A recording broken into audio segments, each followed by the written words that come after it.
Today I want to talk to you about the flagrant misuse, it seems, of the term wireless mesh networks.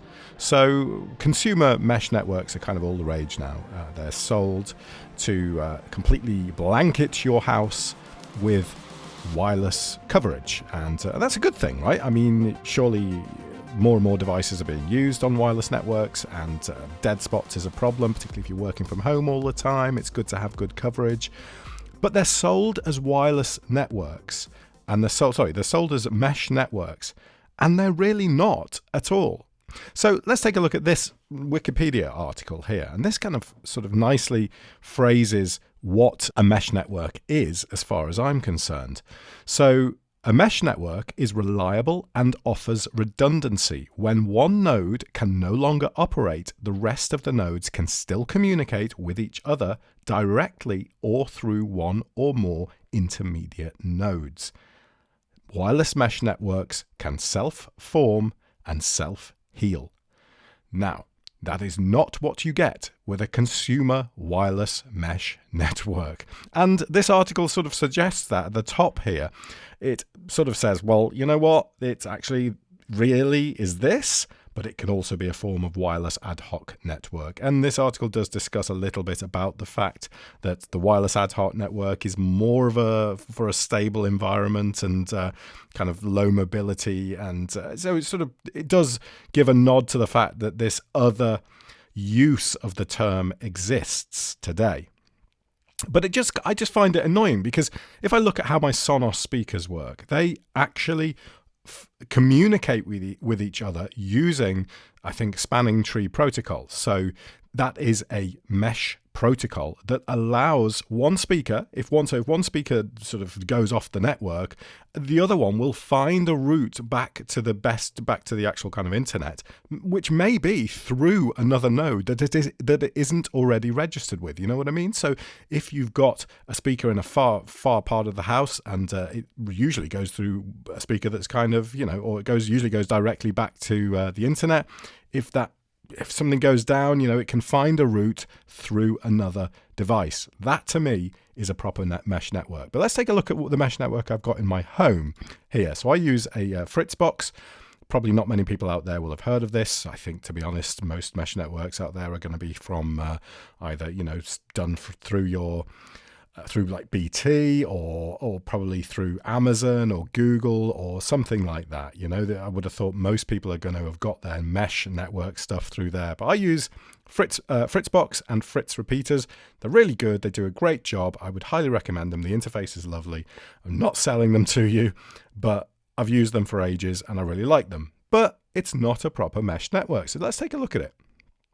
On the left-hand side here, we have the actual gateway. So this is the main router that sits in our living room next to our fiber box. And that connects out to a couple of different nodes. We've got sort of 5 different nodes in total. And one of them, you can see, goes straight out from the gateway to the bedroom. So N3 bedroom is a direct connection. So that is essentially almost like the best you can get is having this gateway centrally so that you can build a star schema type network from that one point. But that's really not practical in most homes because the gateway is likely to be at the front of the house, or so it'll be by the where the fiber line comes in, and therefore getting stuff to the back of the house, it's just not practical to have your router there. So, and you can see what I've done here. In this case, I've got another device that wirelessly connects. So N1 hall in this case wirelessly connects to the gateway, but then that has to be taken through to N2 kitchen, which then goes through to N5 Hugo. And these are at that point really just repeaters. Now they're good, they perform well because they still use tri-band technology. So you have a dedicated band for the traffic between the nodes. So that really does improve speeds much better than it would be otherwise. But it's not a mesh network, because in a mesh network scenario, if N2 kitchen went down for some reason, N5 Hugo would say, okay, I've got no connection. What's the best route back? How am I going to get back to have, so all the devices that are connected to M5 Hugo, which in this case is just a CCTV camera, how am I going to best get back to the net, to the gateway? And given the layout of our house, I know that N5 Hugo could probably reach N3 bedroom. It's a bit of a distance, but it could do it. And in that case, it should re-register, it should find N3 bedroom, and it should find a route back. It should self-heal. But they don't, and that's not what they're designed to do. However, the marketing really gives you that impression because they use terms like, when one goes down, you'll automatically be kept online or something like that. And all they mean by that is the CCTV Hugo, the actual client, will, because all your mesh network is using the same SSID, CCTV Hugo will then say, okay, well, what other stuff can I reach that's the same SSID? In this case, it would just go to, kitchen would be down, wouldn't it? So probably CCTV Hugo would either go to N4 Studio or N3 bedroom again, would be my guess. But it would still be a rubbish connection because the distance is much further between those two. So realistically, it's just a nice implementation of wireless repeaters, to be honest. It's not a mesh network at all.